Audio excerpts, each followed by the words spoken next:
Yeah, guys, a lot going on at Tuesday night's special called meeting. And after the approval of the superintendent qualifications, there was some confusion around what the board approved equivalent meant. So the board decided to redefine the search criteria. Throughout the meeting, the board's vice chair, Shalia Harris, seemed visibly upset by the confusion. Eventually, Harris hit her breaking point. And I'll continue to serve, continue to advocate until I leave this earth. But at this point, this is my last board meeting. This is the highest level of ignorance I've ever been a part of. And for my own health, I just can't be a part of it anymore. So, thank you. After the meeting, board member Keith Williams and board chair Althea Green had this to say about Harris's resignation. But I do know that people have agendas, and those agendas sometimes backfire on them.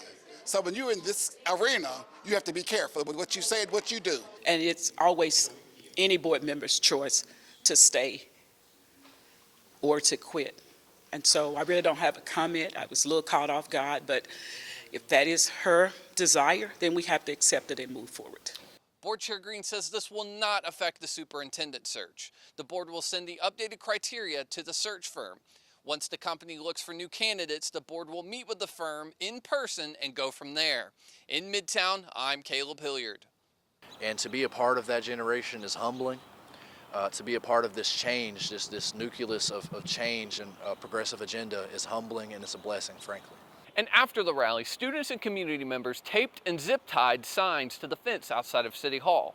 They say it's all in an effort to remind City Council members of their demands. We're going to leave our signs on this fence so that when the City Council members walk in between now and March 7th, they know what is on the community's hearts and is in their guts. A lot of restaurants across the city are closed due to the boil water notice. Those that are staying open are getting creative in order to best serve their customers. Colder weather is on the way, but it's not too late to protect your home. Here are some things to keep you and your family warm and safe. Behind me, over 150 kids in the Refugee Empowerment Program are receiving Valentine's Day gift bags just like this one. All of the bags were donated by My Town Miracles. Let's go check it out. Happy Valentine's! It was really important for us to raise awareness in just a simple way of getting people connected and involved on an easy holiday.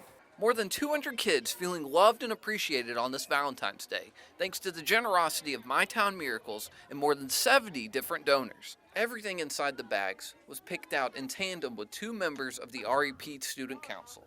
REP helped My Town Miracles come up with the recommendations for items to be included in the bag.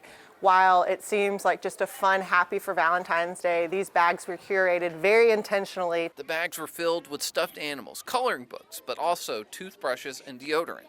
And I got this. I need it for sure. Organizers say it's important to make children feel welcome when they first arrive to the U.S. The experience that refugees face within the city, whether that be in the public education system, whether that be in the healthcare system, a lot of times it translates as if they're not wanted. So our kids share how they might have felt bullied in the school system, how they might not felt heard by their teachers, by their principals. REP is helping to lift these kids up in the community and provide a safe space for them to come to after school. And today, spirits were definitely lifted. In Memphis, Thank you, My Town Ministries! I'm Caleb Hilliard.